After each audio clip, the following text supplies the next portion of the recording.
السلام علیکم ورحمۃ اللہ وبرکاتہ۔ محترم حضرات، رمضان شریف کا مبارک مہینہ چل رہا ہے اور اس وقت رمضان کا تیسرا عشرہ شروع ہو چکا ہے، یعنی شب قدر کا عشرہ۔ دعا کیجیے اللہ تعالیٰ اس عشرے میں ہمیں اور آپ کو زیادہ سے زیادہ عبادت کی توفیق نصیب فرمائے۔ آج جو 3 باتیں میں آپ کو بتانے کے لیے جا رہا ہوں وہ قرآن کریم سے متعلق ہیں، یعنی بہت سے بھائی بہن ہمارے اس وقت قرآن کریم کی تلاوت میں مصروف ہیں۔ کئی بھائی بہنوں نے تو ہمارے قرآن کریم مکمل کر بھی لیا ہوگا اور دوسرا یا تیسرا قرآن کریم کی تلاوت شروع کر چکے ہوں گے۔ ان کے لیے 3 بڑی خاص باتیں ہیں جن کا جاننا بڑا ضروری ہے۔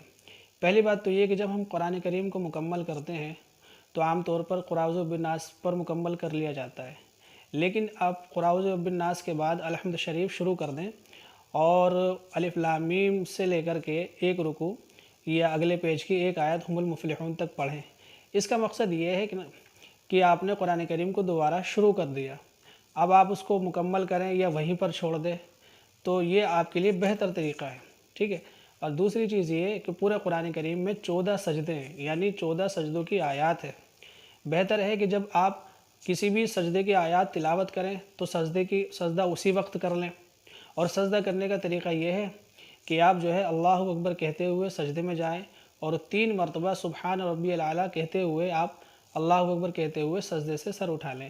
آپ کا اس طریقے سے ایک سجدہ مکمل ہوگا، اور اسی طریقے سے آپ نے 14 سجدے کرنے ہیں۔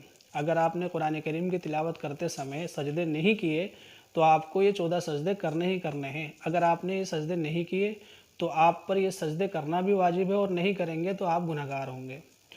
اور تیسری سب سے اہم بات یہ ہے کہ جب آپ قرآن کریم کی تلاوت کر چکیں تو اسی وقت آپ اللہ سے دعا مانگیں، کیونکہ اس وقت جو ہے اللہ تعالیٰ دعا کو ضرور قبول فرمائے گا۔ سب سے پہلے آپ رسول اللہ صلی اللہ علیہ وسلم کی بارگاہ میں درود شریف پڑھیں، اللہ سے مانگیں کہ اللہ یہ جو ہم نے قرآن کریم کی تلاوت کی ہے اس کے اندر جو بھی غلطی ہوئی ہے، جو بھی کوتاہی ہوئی ہے، جس طریقے سے حق تھا اس طریقے سے ہم تیرا حق ادا نہیں کر پائے قرآن کریم کی تلاوت کا، اللہ تو اسے اپنے فضل و کرم سے معاف فرما، اور اس کا ثواب سب سے پہلے جناب محمد رسول اللہ صلی اللہ علیہ وسلم کی بارگاہ میں قبول فرما۔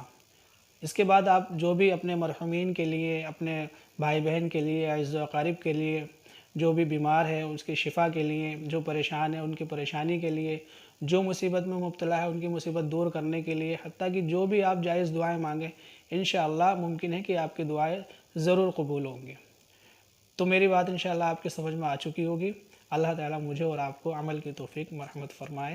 السلام علیکم ورحمۃ اللہ وبرکاتہ۔